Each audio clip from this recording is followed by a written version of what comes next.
Welcome back, everybody. We are the Offside Zone. I'm Richie, your host, and we are here with the crew. We have Oswald, Cliff, Sam, and Toby. This will be episode 7 of season 2, and let's jump right in. So, the first question I have for you guys is who has been the most disappointing player since Sir Alex Ferguson left Manchester United? I'm going to let Toby start with this question. Let's see. I mean, Sir Alex Ferguson, God bless him, the miracle work he did at Man U. When you look at like the Man U of before and the Man U of now, it's literally like night and day. Like in terms of the winning mentality, in terms of the quality of players, it's just not there anymore. And I think we could say a whole bunch of people that came through that said they want to put a Man U jersey on their back and play for them. Like you got Van der Beek. Like honestly, I could probably name almost all the signings that Eric Ten Hag has made. But I'm gonna nail it down to just one because I don't think we've seen somebody as horrific as this person. In fact, I would even go on to say that Eric Ten Hag's recruitment has been so bad that he had to go back and get a player that played for Sir Alex Ferguson and Johnny Evans to come back in his starting 11, bro. Like they needed that Sir Alex Ferguson sauce. So he went and got a 35-year-old player from Sir Alex Ferguson's era. It's crazy, but I would say Anthony. I don't know anybody else that's gone for that much money and has been a complete failure in terms of signing for Man U. Like, they bought Di Maria at some point for a lot of money, but at least he scored some nice goals here and there. Like he didn't enjoy his time, but like at least you got a razzle dazzle in one game or something. Like Anthony, he did that little spin top thing that he does, and then from there it just stopped. Like the magic just left his body like a Space Jam movie. So I think he's on like a 20, 21 or 22 game run without scoring. And every time you see him play on the ball, it's like, you know what he's gonna do. And it's not somebody that's confident. It's not somebody that says I'm $100 million signing. And it's honestly one of the worst investments I've ever seen. I'm surprised he doesn't get more flack than he does. Actually, that's my pick. All right, Cliff, what do you think? Yeah, I think Anthony's a good shout, but I think he doesn't get as much flack because he doesn't play as much, which it's already a bad sign. But I think a player that really, if you want to say like, changed the trajectory on how bad Man United has been viewed, I think it got to be Harry Maguire.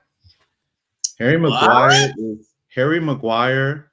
If you watch him play, is literally one of the worst defenders, even still now.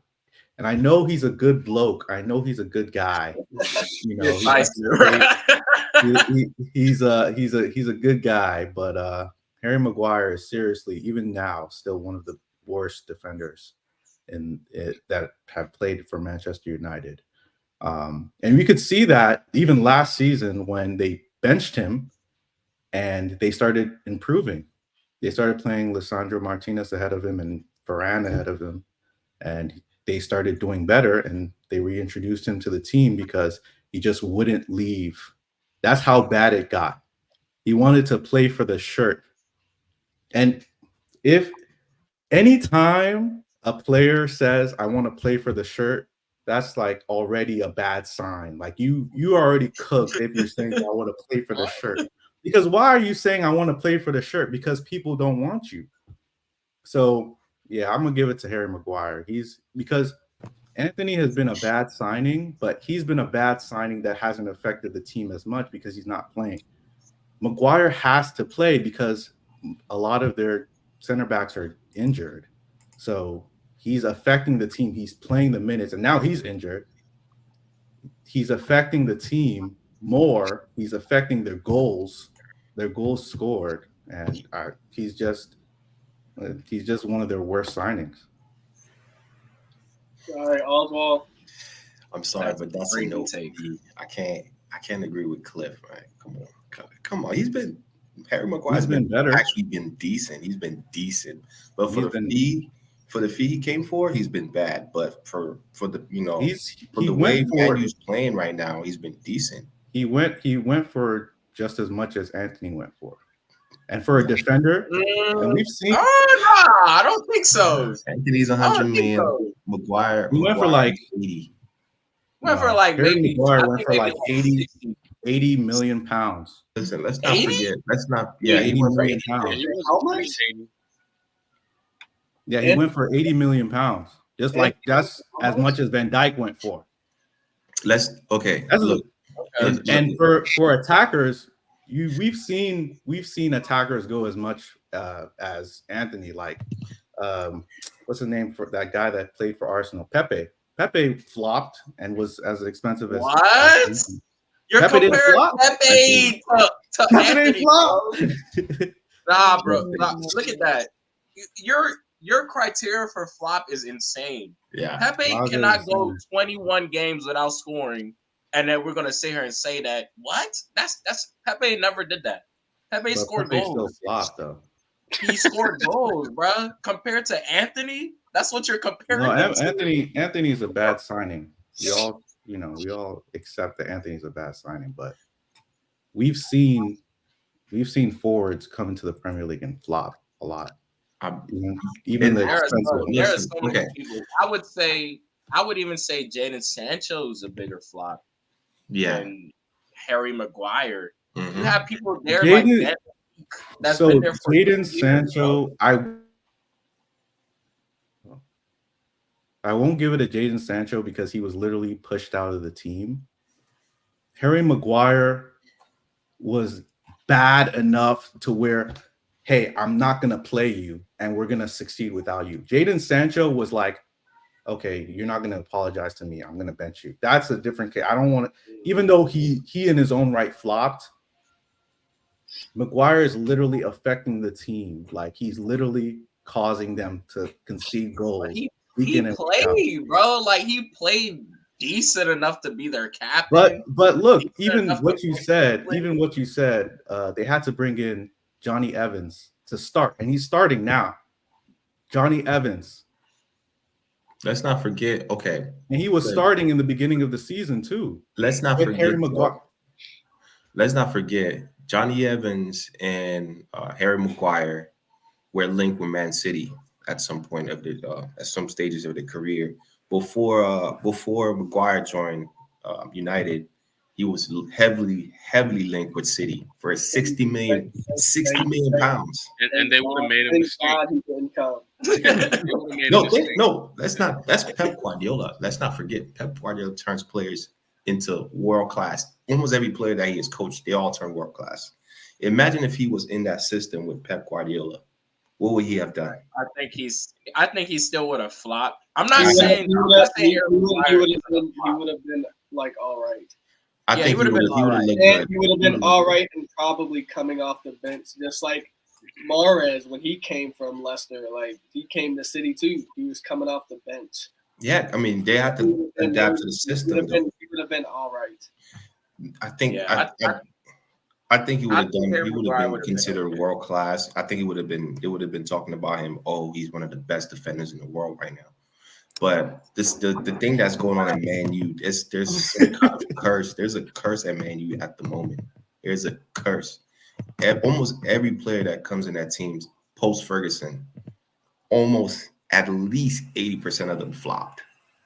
At least 80% of those post Ferguson players flopped, or they've been at best okay.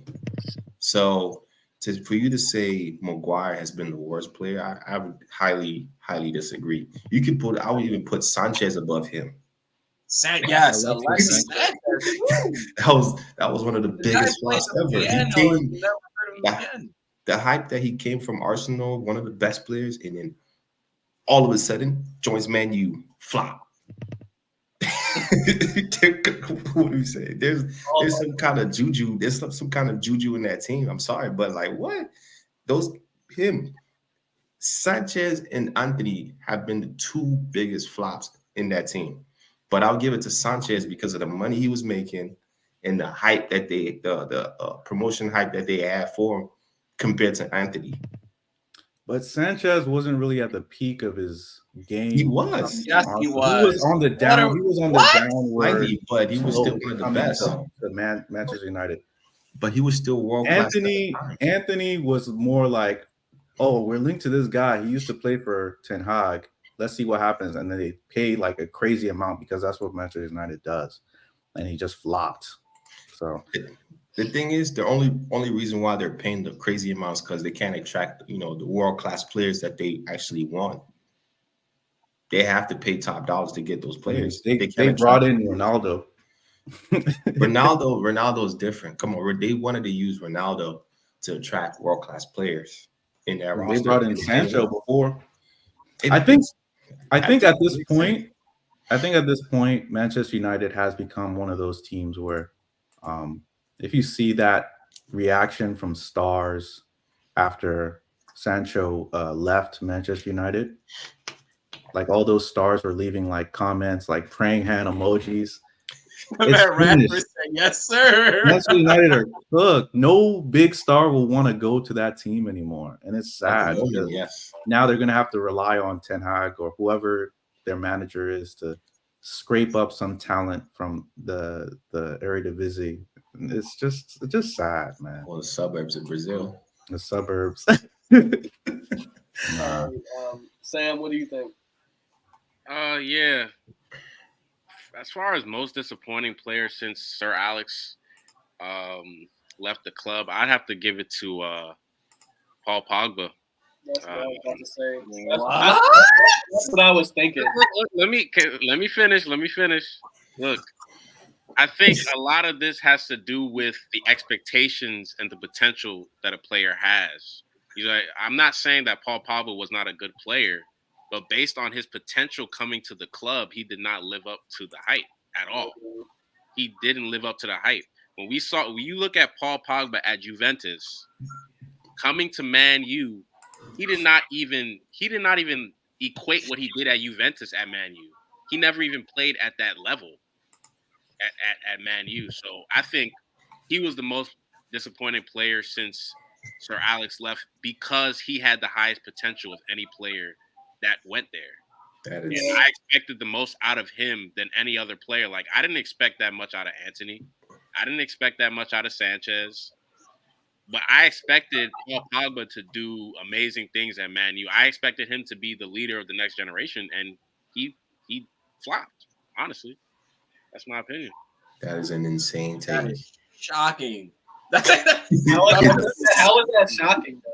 That is shocking for so many reasons because I feel like amongst all the controversies that Man U were going through, a lot of the times it would rest on the shoulders of Pogba. And I felt like a lot of the times Pogba would actually show up compared to everybody else on the team. Mm-hmm. Like everybody else he was playing with. When I tell you Pogba was in a Man United team that basically looked different every single year that he was there, that's facts. At some point, the brother was playing with Schneiderlin, bro. Like it needs to be talked about how they bought Pogba. He still scored goals. He still assisted. Barring injuries, he's still the guy that played every single year, even though there was a different amount of players around him every single year because he was that good. Maybe if Man U actually built a system instead of changing the coach every year, maybe that Pogba would have shined the way that we seen him shine at Juventus. But I felt like there was just too much turbulence around his time at Man U for me to be like, he flopped. When compared to like everybody else, he was probably the best signing they had in those years. Like, look who else they signed in the midfield during that time. Look who else they signed in the attacking wise during that time. Let's look at so for Pogba, right? Pogba had the opportunity though to be successful because you look at somebody like Bruno Fernandes. Bruno Fernandes came in from Sporting, and I think Bruno Fernandes had a better year than Pogba ever had at Man United that one year. So Pogba never even reached the heights of Bruno Fernandes at Man United with the same situation. So you can't really point it at the team wasn't there because Bruno Fernandes was there at the same time. I'm sorry, you're comparing a pure attacking midfielder player to a creative attacking player. It doesn't Bruno matter. Fernandes is known for scoring goals. He's been known for scoring goals throughout his whole career.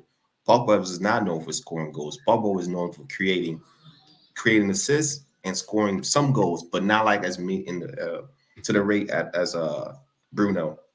I agree. And it's not even about scoring the goals and the assists. Bruno Fernandes had a better season as a player.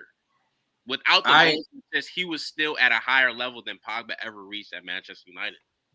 I agree with that. Though I think what Oswald is trying to say, I do agree that Bruno Fernandes had a better coming out season. He had better seasons than Pogba. But I also, just like Oswald said, I feel like Bruno Fernandes was given the privilege and the platform to go out there and really express himself. Again, when you see his situation, you compare it to Pogba. When Pogba came in, they didn't know what Pogba was supposed to be.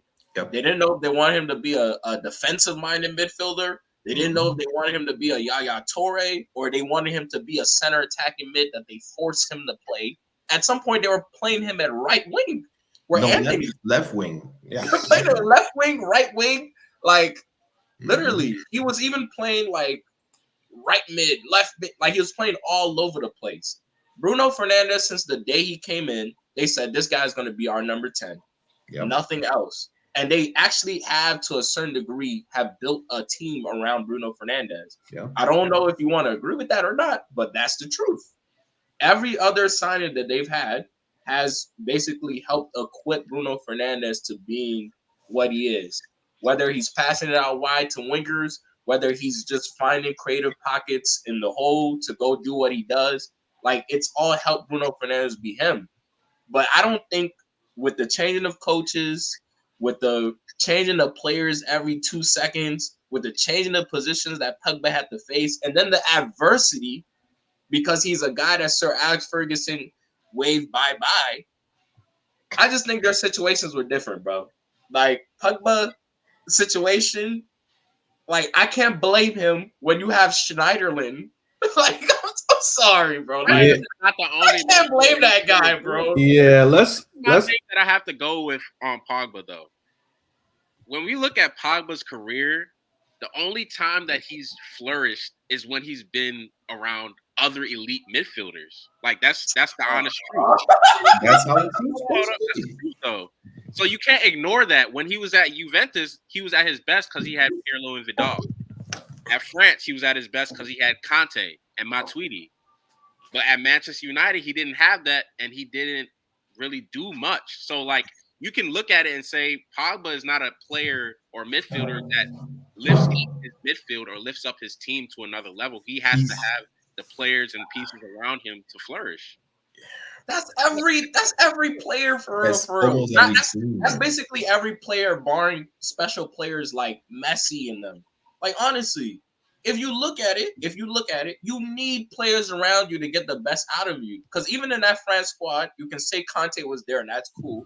But guess who was the best player in the 2018 in that midfield? I would give it to Pogba. Yeah. And that's my point. Yeah, in that 2018. Think about it, though. He scored in the final. He did what he needed to do. I think he scored. Did he score 3 goals in that tournament? Literally, that's your. Conte was the best midfielder. Conte, bro. I'm sorry. It was Conte. If that's your opinion, that's cool. But they're not winning that World Cup without Pogba. I promise you that. And I'm trying to basically say Most players in general, they need other good players around them to get the best out of them. I don't know any elite player that we ever talk about, and we outside of barring the special ones like Messi and R9, like stuff like that plays with bums, and then we're gonna sit here and grade them off of that. Like if Pogba was playing with consistent players, like I swear. If Pogba was in a Man City team, oh my God, you will not be talking about he's the worst signing since Alex Ferguson left the club. That is disappointing. I just said he was the most disappointing because I had the highest hopes for him. I didn't say he was the worst signing though. I just had a higher, I thought he had a higher ceiling. I thought his potential was higher, and he didn't reach what I thought he would reach at Manchester United. Okay. So who's the worst then to you? Their worst signing is probably Anthony. Their worst, yeah. It's for sure Anthony with how much they paid for that man, bro. Yeah. Like he hasn't done anything, and they paid $100 million for him. Yeah, that might be getting cooked. But we're gonna move on to the second question. The second question: what should be the next move for the special one, Jose Mourinho, after his Roma termination? Or to let Oswald start with this question. Jose. Oh, Jose Mourinho. The special one. Chelsea legend, Inter Milan legend, and Real Madrid legend.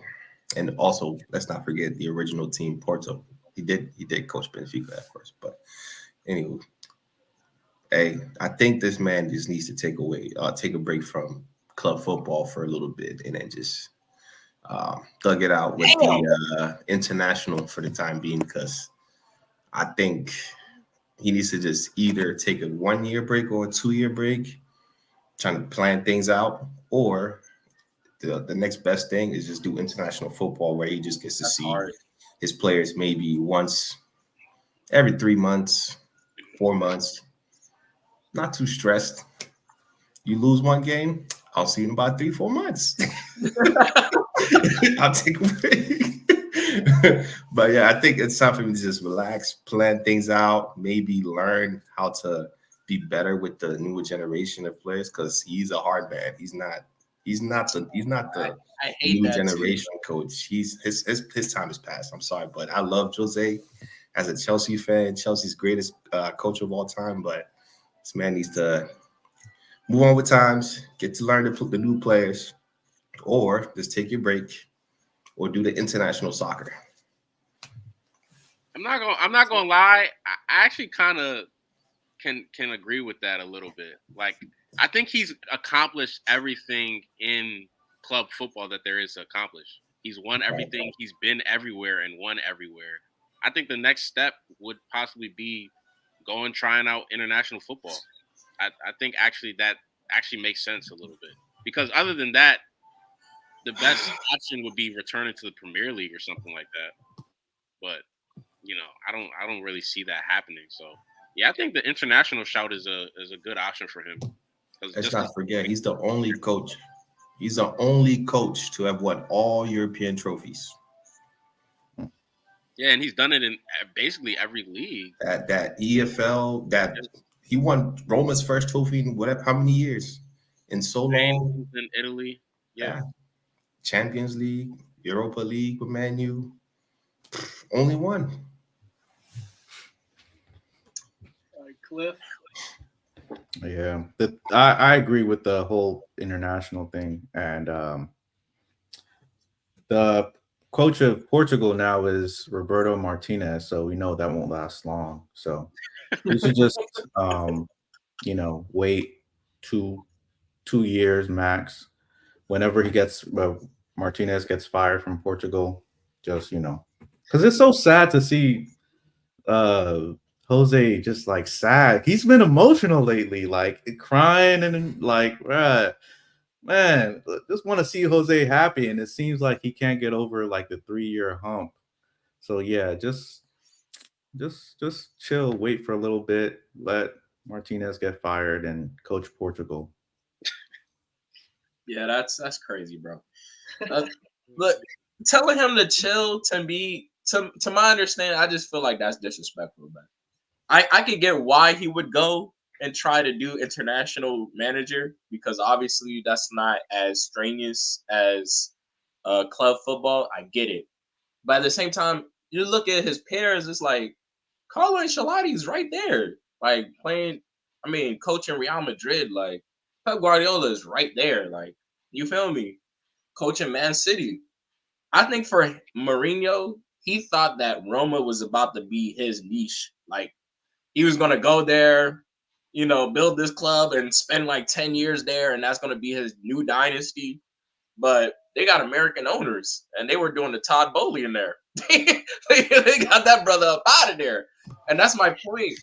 I think what has blessed coaches that are a little bit older, because I don't think Mourinho's style is out of whack with the players. He's a great man manager. He's a great player coach manager. Even today, you could go on the Roma players Instagram. It'll be there. Thank you for everything, coach. You're my coach. Like they're crying because he left. And that's my point. Like, I think for Mourinho, he just needs to find his niche. Like he needs to find his club that would actually see the potential in him being there for years and years to come through the grind.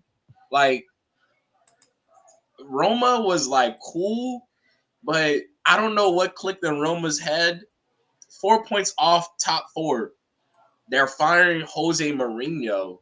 It's like, what was Roma doing before last year or the year before when they won or were in the Europa League or when they won that conference final? I don't understand why getting rid of a coach that, number one, attracts players to your club single-handedly. And then on top of that, you're in a league where it's dominated by 3 other Italian teams easily. It's going to be dominated by Juve, Milan, and Inter Milan. And you're Roma, bro. You are historically a 4th place club.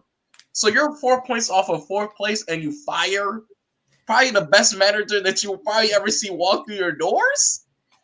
Like, to me, Roma is basically just saying, yeah, last year the year before was just too crazy for us. Like, we won a whole Europa. Now the trajectory, now the standards are way too high. Now we're going to get some bum walk through the door that we can control. And we basically going to have old people on our team and not attract players. Because that's what's going to be the Jose Mourinho leaving effect. And Roma's going to be back to Roma. Like, going to be fighting with Atalanta. Even Napoli is there. It's literally teams ahead of them on paper and player-wise that should be better than them. Like, why are you firing Jose Mourinho when you don't have players that even equate to those other teams? It makes no sense to me, bro. Oh, let's not forget he also took them to the Europa League finals. We could have had Two back-to-back finals.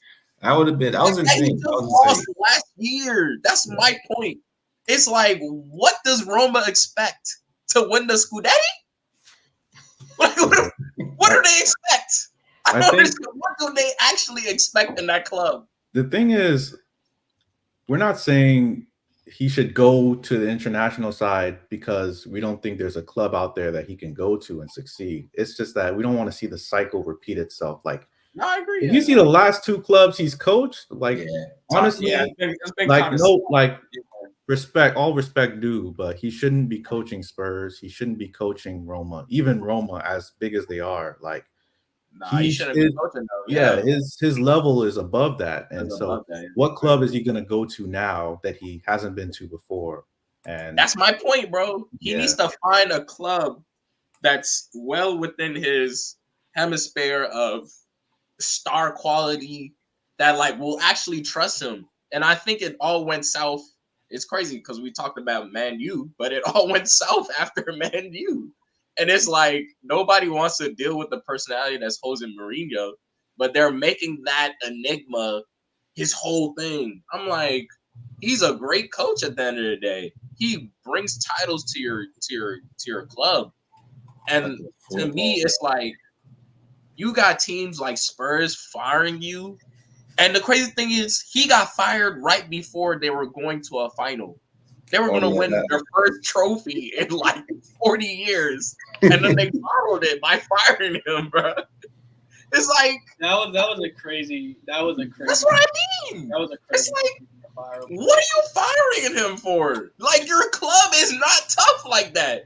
Then you'll see them do mediocrity for years and years to come. It's like nobody's expecting I don't even know how to pronounce his name like that, but nobody's expecting the current Spurs coach. Nobody's expecting him to win the title.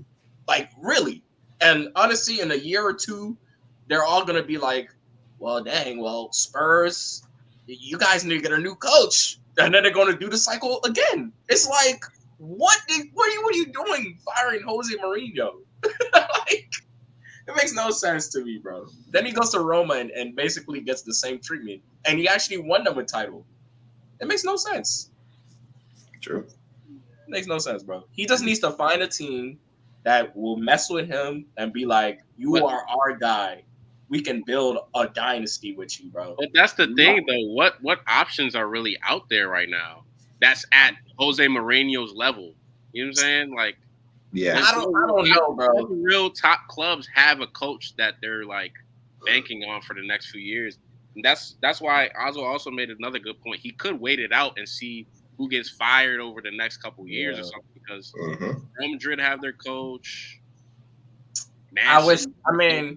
Yeah, that's facts. I wish like Diego Simeone would have left his post, and I feel like I wish Diego Simeone his level though. It's not necessarily, bro. Because I can also see Jose Mourinho at a Napoli, and I can also see him at an Inter Milan or a Milan. Any of those three teams, honestly. I don't even know why he picked Roma. But he picked Roma. But any of those three teams. And like Atletico, we've seen they're good enough to go to a Champions League final. They're good enough to play that defensive style. And they're good enough to basically be back in the limelight when it's versus Real Madrid and Barcelona. They can tussle with them. So it's like, I would have loved to have seen that. That would have been a great fit for me. I think that would have been a great fit for Jose Mourinho. But any of those clubs that just says, you have the keys, build us a dynasty, give him 5 years like they did Pep, like they did Klopp, like they did what's it called that they're doing for Ancelotti now that just signed a new contract. Let them have the keys, man. It makes no sense. Have you watched Roma this season? They've been poor. I get it. No, I'm saying watch their games. Like, it's dreadful. It is so boring. I'm sorry. I love Jose, but it's like poor, tactics. 4 points. 4 points, bro. From 4 points. I get it, but have you watched their games? It's dreadful. It's so boring. They literally just play defense all game, even when they're playing home. They could be playing a smaller team.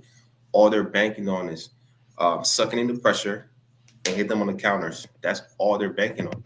And I hate Simeone and Man, you have done that for years, bro. We don't understand. I understand that. But the amount of money Roma spent under Jose was the highest money they've ever spent in their entire club history in a single season. Bringing in Paulo Dybala, players like Lukaku, other players like Pereira. Paredes. Yeah, they brought in a lot of players. They brought a couple players. But they also made the most money they ever probably seen in recent years. Like top 4 finishes every single year, two European finals. Like, bro, I'm sure the ticket sales is going crazy. That's all I'm saying. That is true. That's true.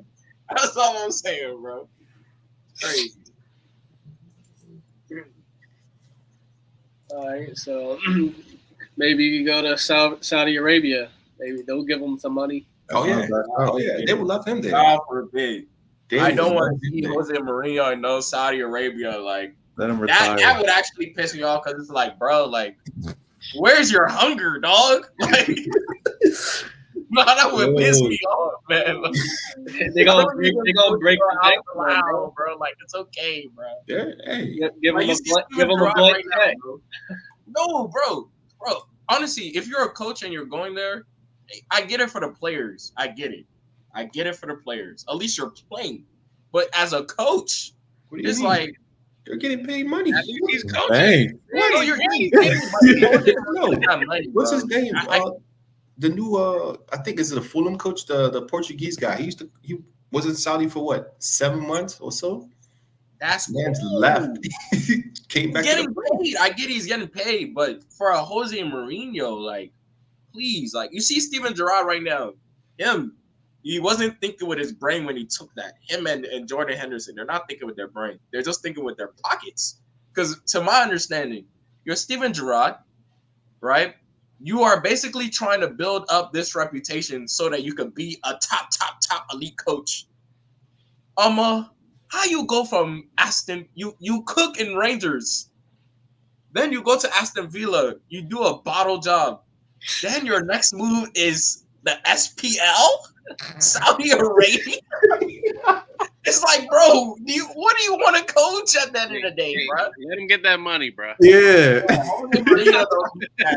On his EV, bro. Maybe later on, bro. Maybe later on. At least when Pep and Ancelotti say, "Hey, yeah, we leaving, we done." That's when Jose Mourinho can step out the frame, because that needs to be. It needs to be there, bro. That rivalry and stuff, it just needs to be there. That Pep Mourinho rivalry has been dead, bro. Yeah. Oh no, it's dead. I get it, but I'm saying those are his peers. He should not step into no SPL vacation. Next thing you know, the guy is doing PR walks in Australia. We don't need that yet, bro. We don't need that yet. They're gonna give him a blank check, bro. He'd be good, bro. Let's move on to the final question of the day, and that's going to be: where does Kevin De Bruyne rank among all-time midfielders? Oof. And then Cliff start with this. Amongst all-time midfielders, damn, that's a lot of midfielders. Shit. Yeah, he about to say the wrong answer. I know for sure. He's top 10. The wrong answer. Mm-hmm. He's top 10. Top what? Give us a number, bro. Give us a number. Damn, I'm gonna have to stop. Shit, he gonna I don't know if I could put him top 5. I'm gonna put him in a 7th. I can't list him right now, but I'm gonna put him in a safe 7th. He's top 10 though. Easy. Top 10 easy? Yeah. And why? Oh, I mean, what 7? I mean, what else is there to say? He's honestly, he's the most complete player in the Premier League by far. And when you talk about like players that, you know, that we've used to have an abundance in the Premier League, we used to have an abundance in the world that can just create anything, that De Bruyne is one of the only guys that I can point to right now that has that talent and ability to just create anything. And so for that alone, I put him top 10. But I have to start going through my list because I really don't know who. So let me just say. I can just name some players. Let me even. Yeah, Zidane is up there. Xavi, Iniesta, Lothar Matthäus, Steven Gerrard, Paul Scholes, Didi Rivellino, Johan Cruyff. You know, just to name a couple. Let me even say this man's De Bruyne CV for real. This guy has won 1 Champions League, 1 Club World Cup, 1 Super Cup, 5 Prems, 2 FA Cups, 1 German Cup, 5 League Cups, 1 German Super Cup. He was even Belgian champion and Super Cup in Belgium. So it's not a bad CV. That's pretty good. 5 Prems? That's a lot of Prems. Did he win the DFB in Pokal? Yeah, he did. Pokal in Wolfsburg. Yeah, he did. That's the German Cup. Man. So and he got the little assist record in Germany as well. So yeah. But I mean, I can say mine, because yeah, I thought most people were gonna say De Bruyne's top 5, because I definitely wasn't. I definitely wasn't. Hater, such a hater. Go ahead. I got his neck right in, like, cause okay, look, you got Zidane, you got Iniesta, you got people like Xavi.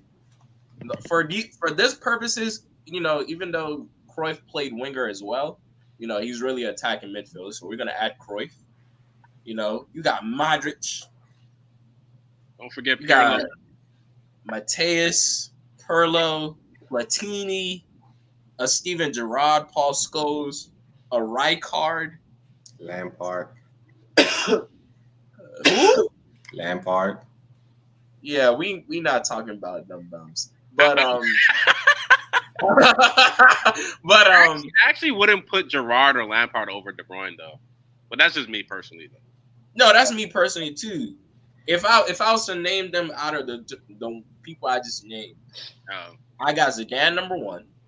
Mm-hmm. I got Iniesta number 2. I got Xavi number 3. I'm gonna put Cruyff above De Bruyne. I'm gonna put Modric above De Bruyne as well. And then it's kind of between De Bruyne and Mateus for me. Because Mateus, he was an all-action midfielder, but when it comes to, like, what De Bruyne can do attacking-wise, like assists, shooting, technique, the guy got it. He's elite in that sense. So what does he have to do to be in your top 5? Yeah, for me, in fact, that's the difference for me. When I name all these other people, and even when you go down the line, most of the people that's below him, when it comes to translating your play from club to your national side, there's a huge difference. Like, as good as De Bruyne is for his club side, as you can see with his CV, when it comes to nationally, they had one of the most gifted Belgian teams of all time, and they didn't do anything. Like, absolutely nothing. And sometimes you'll watch Belgium, you'll be like, De Bruyne, he got the number 7 on his back, even though, you're like, what is he doing really? Like, is he having as much impact as he does for Man City, the way he should be doing it for Belgium? And the answer is no. He'll be outshined by people like Hazard and even Lukaku. Lukaku's their top scorer, and he'll get more headlines than Kevin De Bruyne. So, for the Belgium side, so for me, he doesn't translate his club play and his individuality at the club level to his national side. And everybody else that I named, Zidane, Iniesta, Xavi, Cruyff, Modric, they have held their own on their national side. They are basically anchors and one of the greatest players on the club side and their national side. So that's the big difference for me. So he's like 6th or 7th, but he's top 10. So again, what does he have to do to? There's nothing that he can do at this point. He probably gonna retire for the national. Yeah, he could probably go retire for the national side. Unless he the Euros. He's only 32. Unless he wins like the Euros or he goes to win the World Cup. KDB is the type of player that would retire early. Yeah, he gives off that vibe that he would retire early. Yeah, his legs are done. Everything has indicated exactly that he's going to retire early, at least national wise. And I don't even think he cares like that.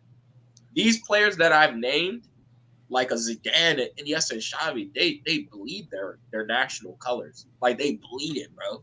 Like they will literally be like, they'll get in front of the press conference and be like, yeah, I would die for this national side. I play for the flag. But De Bruyne will get on his job and be like, yeah, we all got jobs to do here. We going back to our club season, so it's all good. Like that's how he is, bro. He don't really care because he beefing with Courtois. So it's like he really does not care like that for the national side, and it shows. It shows on the field. It shows when you compare him to the all-time great midfielders that we just listed. Like even Modric puts Croatia on his back. No, and that's what sets them apart. I think that's just a difference in the mentality of the squad rather than the actual player, like De Bruyne. That's himself. on him. Because Belgium as a squad is not connected as like a Spain or Croatia or like a Germany. You know, you can't really expect De Bruyne to just carry everything on his back against these other France and Argentina and all these other teams, and expect him to do it all on his own. No, bro, he doesn't have to do it all on his own. But like, even from if you want to even be pessimistic about it, like his whole attitude when it comes to the national side, it's literally like, I'm here because I don't want to get fined.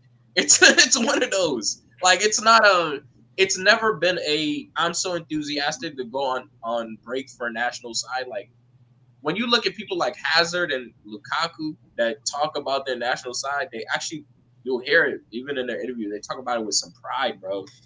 Kevin De Brunye will come on there and say, "Yeah, I'm just here. You know, we have a decent side, but you know, expectations not that high. We just got to keep doing what we're doing, and you know, I'm getting back to Man City next week." That's what he does, and it's not obviously it's also in part because of the team that he's playing on, because at the end of the day, there's a lot of individuals on that team. But even him as an individual, I don't see the hunger to really put his national team on his back compared to all these other greats. Sorry. That could just be his demeanor. It's not his demeanor. It's not. I've seen look at De Bruyne the last game he came in. He assisted, he scored, he said, yeah. You would have thought the guy won $1 billion like in that game. Like he was so proud to just be back in Man City colors. I'm telling you, he's kissing the crest. He's doing everything. He don't do that for the national side, bro. That man would literally get off the field, close his locker room cabinet, hang up the shirt. He'll probably be the guy that turns off the lights and says, "We're back on the plane to Man City, baby." This man is gassing it. You're gassing. I'm sorry, Bird. What? He basically there to do his job.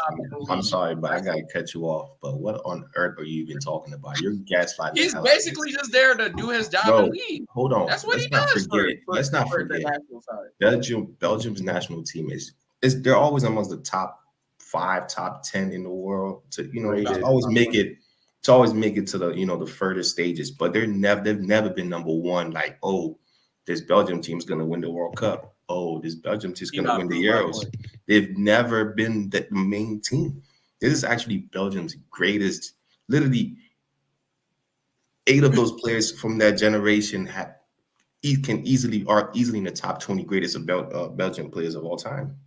Arguing my point. I agree, but I'm saying, let's not forget, they're not expected to win. They're expected to challenge to win, but they're not expected to win at all. Teams like France. What does he do on that national team, bro? They finished 3rd. What did he say? That is a great achievement for a small nation like Belgium. That's all I gotta say. That is you cannot compare the Kevin De Bruyne. That is a great achievement for a team like Belgium to finish 3rd in the World Cup. Look, that's my point. That's exactly my point. Nobody that's really bleeding their colors will ever come out and say that. But that statement right there is exactly what Kevin De Bruyne you cannot. No. I'll say this for Kevin De Bruyne, bro. He does not have the talent. You can't just necessarily compare the national teams because he doesn't have the talent that other people had. Like, seriously though. Like they have Hazard and Lukaku. That's cool, but like you look at Zidane. Do I have to list the France squad? Bro, I'm not Jose comparing the Patrick squads, Vieira. bro. I'm comparing him as an individual. When Yo, he's he literally performed. making games. You have to compare the squad. You forget he was in the team of the World Cup. He was in the I don't need to World compare the squads. You playing with We already established he has a decent squad for Belgium. Decent does not mean it's great compared to The France. only I'm not look, comparing him to France. I'm literally I'm saying as an individual, his persona is night and day. I don't know why this is not an attack on Kevin De Brunye. I don't know what personal issues he has with his team. I don't know why they're not clicking, whatever. But you can always attack. Good. But they're coming in third, right? You just said they're their best crop of players ever. Cool. Yeah, for their country, yes. Cool. But the point, they're still talented. They're a good team. Yeah. My point is, I'm not speaking for necessarily his performances. I'm more so speaking on his personality when he's playing for them. It's really like, I don't want to take over this game. I'm not. It's like he's not really KDB in those moments when he's playing for the national side. And when you look at what he does for Man City, and you look at the last game that he played, when he comes in with passion, he says, "I'm gonna take over this game." He doesn't do that for his national side, even though he has the ability. Yeah, I don't. He does. He's had big. No, he doesn't. Yes, he No, he doesn't. Yes, no, he doesn't. Yes, he literally scored against Brazil. If he did, we wouldn't be talking about him like this, bro. You wouldn't have said your whole monologue that you did. I'm saying my monologue. In 2018, KDB had a great World Cup, actually. He had a good World Cup in 2018. Who had a better World Cup? Who had a better World Cup? Was it Hazard or was it KDB? They both had good World Cups. No, Hazard had a better World Cup, but Hazard is Belgium's best player ever. The team was they had a decent squad that year. They should have did a lot better. They finished in third. He finished third. They should have done a lot better. They lost They got to the final. The only excuse is that Croatia had a worse team on paper, but Modric still made it to the final. That's the only excuse that I'm not who did they play in the semis though? Crazy take. They should have, bro. They were favorites for that tournament because they had a very high ranking that year. They were first in the world. Yeah, they were ranked. Yeah, they were all first that in ranking the world. Stuff, yes. And this guy Oswald is trying to make it seem like they just decent for their Belgian side. No, they were a good side. I can name They did well. But France is better. They literally knocked. I'm not saying France isn't better. I'm not saying France isn't better. But I'm simply saying, as an individual, Kevin De Bruyne is day and night for his national side. I'm not saying he hasn't put in good performance for his national side, but his persona, his personality, his individualism that he shines when he plays for Man City is not there as consistently when he plays for the national side. He literally does this thing where he's like, I'm here to do my job. I represented my country. Now it's time for me to go back to my club. That's it. And it's okay. I don't know. I think that's been the case since him and Courtois had their issue. But before that, it wasn't the case, bro. Right. It wasn't the case. It wasn't. Tell that brother to drop Shawty and actually just focus on football, bro. Because I don't know what you beefing for that long that is hurting your national trajectory. Because the crazy thing is, he don't care about our ratings or nothing like that. But guess what's separating him from the rest of these greats in this thing? Because 5 Premier Leagues is amazing. He won a Champions League. He's won club football, to my understanding. He's won club football. But guess what? Nationally, what are we talking about Kevin De Bruyne compared to the rest of these guys? Nothing. He finished third in a smaller team. That's my point, though. This is the thing. You're comparing the fact that he hasn't won the World Cup or the Euros. I say he hasn't done anything. He was in the team of the season. You're comparing that to teams that have won those competitions, i.e., France, Spain, Italy. Like, I'm really waiting for an individual moment from Kevin De Bruyne that he's done for his national side, and we were like, yeah, he's stepped up for his national side compared to these guys. He scored against Brazil in the quarterfinals of the World Cup and knocked them out. 2018. What are we saying, bro? Like he's playing. And you remember that? And you remember that? Yes. Richie, you remember that? Yeah. You don't remember? Richie, you remember? Richie, you remember that? Come on. Cliff, you remember that? Stop it with the game. My bad, son. You're playing games. All I'm saying is that he doesn't have the same team that Xavi and Iniesta Modric don't got the same team either, bro. Yeah, but I ain't talking to him about that. We're not arguing that he's better than Modric. No, but it's not his individualism that makes him better in that sense. It's actually his individualism that makes him better in that sense. It's not the fact that he has a better team, literally. And that's my point. He actually takes the pride and says, I'm going to be Modric in that moment, whether I'm on the national side or the club side. KDB does not do that enough for his national side. And that's straight facts. Because literally, Hazard is always better than him most of the time. And Lukaku Hazard is the better player. For the national side, the greatest. Yes, Hazard is Belgium's greatest player of all time. And Lukaku always outshines as well. That's my point. Literally does. Look. Isn't that crazy? What I'm saying is all these players have great teammates too, though. What are we talking? They're playing on the same Belgium team. I'm sorry, but if De Bruyne was playing for like a team like Madrid too, if he was playing for Madrid, who'd be running the team right now? Yeah, De Bruyne. Yeah, at least 5 years. At least for the past 5 years. Yeah, honestly, I'm just telling the truth here. I don't know why you guys. It's not attack. It's not an attack on De Bruyne. It's just the truth. Like you literally, it's great that Cliff brought up Modric because guess what? That's the difference between them. Individual wise, like Kevin De Brunye is as good as Modric.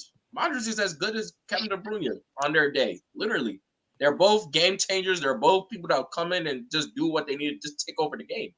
And that's my point. Except for Modric shows that both at his club level when it's needed. And he also does that at his national level when it's needed. And guess who has the worst team? Modric. Yeah, so but what the Croatia team is more of a team. Like you're looking at names on a sheet instead of the players that are actually a unit working for each other, bro. Croatia is a better team than Belgium. Belgium has better names, but Croatia is a better team. So we gonna blame it on. See, if Kevin De Bruyne was really a leader on that national team, he would X out all that and be like, let's make this a unit. But that's not just his fault. I'm not just blaming him. He's definitely not the leader that Modric is. That's not what we talking about. Ability. We're not talking about leadership. That's individualism, bro. That's what I'm talking about. He does not show that enough when you compare his individualism for his Man City side. In Man City, he literally says, I am KDB. This is my time. He does that so many times every single game. When he comes to national side, he didn't. The guy's just right there. He's just one of the men on the squad. He didn't do that in the Champions League final. He got hurt though. He got hurt. He went off injured. In both Champions League finals they played in. It's okay, bro. I love KDB, but that's just the honest truth. That's why, to me, in my list, he is fighting for 7th and 6th because the rest of these guys, international wise, they were them too. They were themselves. They were themselves more often compared to Kevin De Bruyne.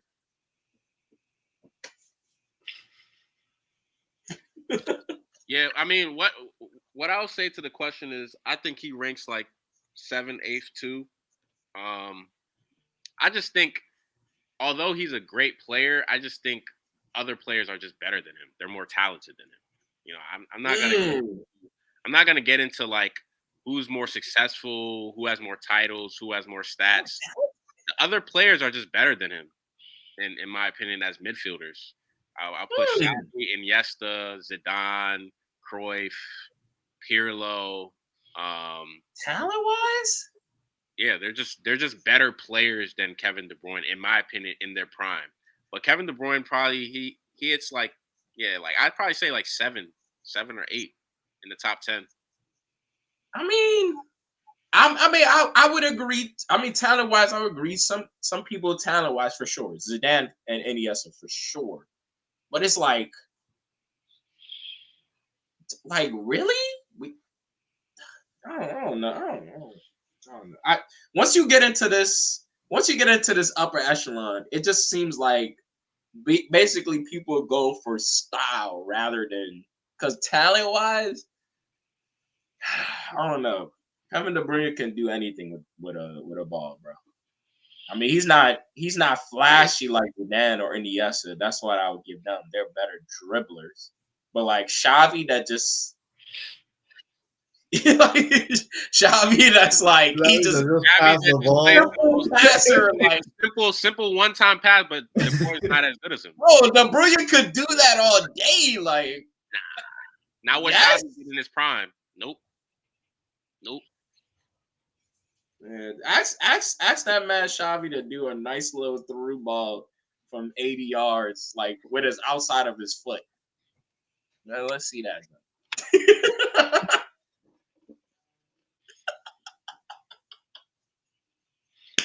All right, so Cliff, I don't think you answered.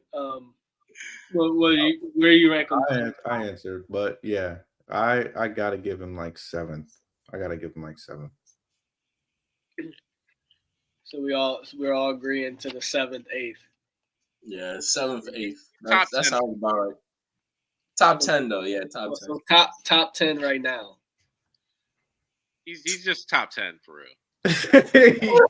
I would say top. I say top. That's career not over yet. So I say top 12 for real. Honestly, it's like nah. 12.